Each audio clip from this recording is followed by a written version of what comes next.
مفتی سلیم قاسمی کے بیانات کے لیے سبسکرائب کریں مفتی سلیم قاسمی آفیشیل کو۔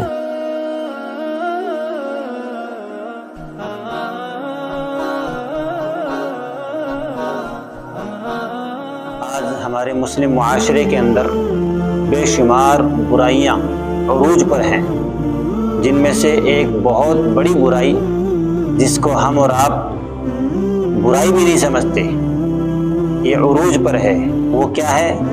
قرض لینے کی برائی۔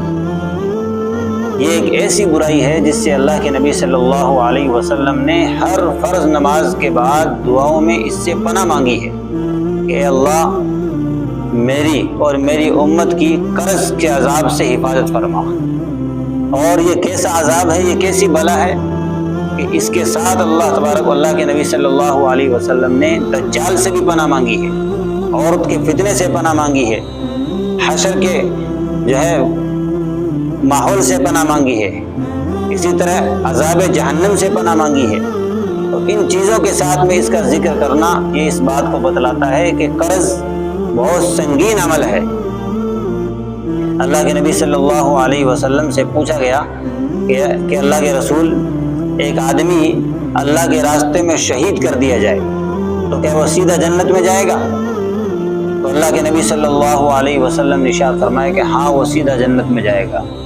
ابھی تھوڑا سا وقفہ گزرا ہی تھا کہ جبرائیل علیہ الصلوۃ والسلام تشریف لائے اور فرمایا کہ شہید کے سارے گناہ معاف ہو جائیں گے الا الدین، مگر قرض معاف نہیں ہوگا۔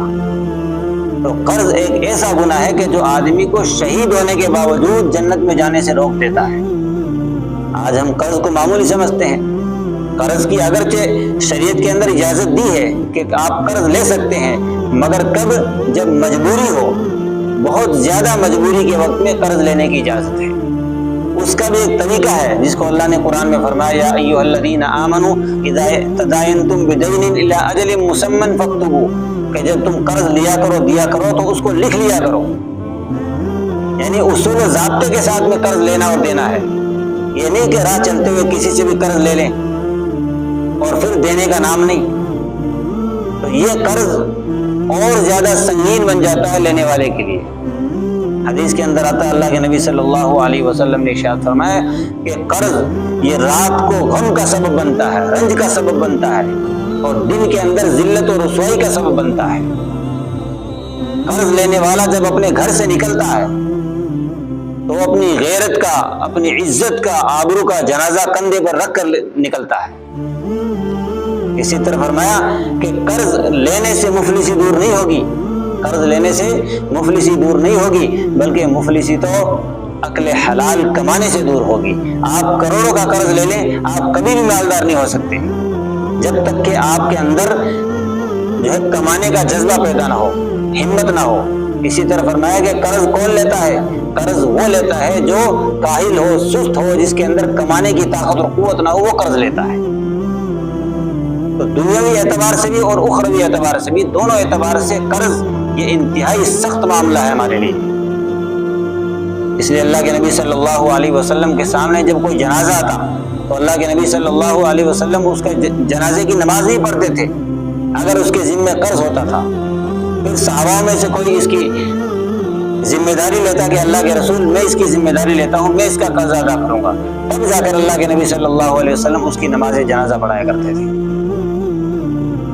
تو آج ہمارا یہ مسلم معاشرہ یہ تباہی اور بربادی کی طرف کیوں جا رہا ہے؟ اس لیے کہ یہ بری خصلت ہمارے اندر پیدا ہوتی چلی جا رہی ہے۔ آدمی کے پاس سب کچھ ہوتے ہوئے بھی اتنی عادت خراب ہو چکی ہے کہ وہ قرض مانگنے لگ جاتے ہیں۔ اللہ کے نبی نے فرمایا کہ تم دینے والے ہاتھ کی نیت رکھو۔ کیوں؟ اس لیے کہ دینے والا ہاتھ لینے والے ہاتھ سے بہتر ہوتا ہے، چاہے وہ قرض کے لیے بڑھے یا بھیک مانگنے کے لیے بڑھے، نیچے والا ہاتھ ذلیل اور رسوا ہوتا ہے۔ تو اللہ کے نبی صلی اللہ علیہ وسلم نے ہماری اور آپ کی تربیت کے لیے ان دعاؤں کا اہتمام کیا ہے، اور فرض نماز کے فوراً جو قبولیت کی گھڑی ہوتی ہے اس وقت یہ دعا مانگ کر بتلائی ہے امت کو کہ تم ان چیزوں سے پناہ مانگنا۔ تو قرض دینے کی فضیلت ہے، لینے کی فضیلت نہیں ہے۔ قرض دینے کی فضیلت ہے۔ کوئی بیچارہ مجبور آدمی ہے تو اس کو قرض دینے پر اللہ کے نبی صلی اللہ علیہ وسلم نے ارشاد فرمایا کہ جب میں معراج پہ گیا تو میں نے عرش کے اوپر لکھا ہوا دیکھا کہ جب کوئی صدقہ کرتا ہے، جب کوئی 1 روپیہ صدقہ کرتا ہے تو اس کو 10 گنا اجر ملتا ہے۔ کتنا؟ 10 گنا اجر ملتا ہے، اور اگر کسی کو کوئی قرض دے گا تو اس کو 18 گنا ثواب دیا جائے گا۔ اور مزید فرمایا اللہ کے نبی صلی اللہ علیہ وسلم نے کسی نے کسی کو قرض دیا، اب وقت مقررہ پر اس کے پاس انتظام نہ ہو سکا، اب وہ مہلت کی درخواست کر لے اور وہ اس کو مہلت دے دے، تو جتنا اس نے قرض دیا اس کے برابر صدقہ کرنے کا اس کو ثواب دیا جائے گا۔ لیکن ان حدیث کی بنا پر ہم لوگوں نے قرض لینے کا طریقہ ہی بدل دیا۔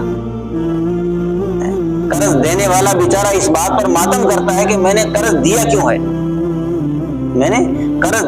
ہے، یہ کبیرہ گناہ مجھ سے کیوں ہو گیا، وہ اس بات کو محسوس کرتا ہے۔ تو یہ ہمارا غلط رویہ حقیقی جو قرض لینے کے لائق ہوتے ہیں ان کو بھی جو قرض لینے سے روک دیتا ہے۔ تو اس لیے ہمیں اس بری عادت سے اپنے آپ کو بچانا ہے اور اپنے آپ کی اصلاح کرنی ہے اور اپنی دنیا اور آخرت کو سنوارنا ہے۔ اور پھر اگر ہمارے مقدر میں لکھا ہے قرضہ اور کوئی مقروض ہے تو اس کی قرضے کی ادائیگی کے لیے اللہ کے نبی صلی اللہ علیہ وسلم نے ارشاد فرمایا، ایک مرتبہ حضرت علی نے عرض کیا، اللہ کے رسول میرے اوپر قرض بہت زیادہ ہے، تو اللہ کے نبی صلی اللہ علیہ وسلم نے ارشاد فرمایا کہ میں ایک تمہیں دعا بتاتا ہوں، وہ دعا ہر فرض نماز کے بعد پڑھنا۔ وہ دعا کون سی ہے؟ ہمیں بھی پڑھنی ہے، اللہم اکفنی بحلالک عن حرامک واغننی بفضلک عمن سواک۔ اللہ کے نبی صلی اللہ علیہ وسلم نے ارشاد فرمایا، جو آدمی اس کو ہر فرض نماز کے بعد پڑھے گا، اگر اس کا قرضہ پہاڑوں کے برابر بھی ہوگا تو اللہ تبارک و تعالیٰ اس کے قرضے کی ادائیگی کر دے گی۔ لیکن یہ کب ہوگا؟ صرف دعا پڑھنے سے کام نہیں چلے گا، آدمی کو نیت بھی کرنی ہوگی اور اس کی ادائیگی کی فکر کرنی ہوگی، کام کرنا ہوگا، محنت کرنی ہوگی، تب اللہ تبارک و تعالیٰ اپنا فضل متوجہ کرے گی۔ یہ نہیں کہ صرف دعا پڑھتا رہے، آدمی سوتا رہے کہ اللہ قرضہ ادا کر دے گا، تو اللہ ایسے قرضہ ادا نہیں کرے گا۔ تو اس لیے سارے حضرات نیت کریں کہ انشاءاللہ ہم اپنے آپ کو بھی، اپنی اولاد کو بھی قرضے کی جو بلا سے محفوظ رکھنے کی کوشش کریں گے، ہم خود بھی بچیں گے اور دوسروں کو ترغیب بھی دلائیں گے انشاءاللہ۔ اللہ تبارک و تعالی ہمیں جو ہے قرض سے ہماری حفاظت فرمائے اور مزید اللہ کے نبی صلی اللہ علیہ وسلم کے ارشادات پر عمل کرنے کی توفیق عطا فرمائے۔ وآخر دعوانا الحمدللہ۔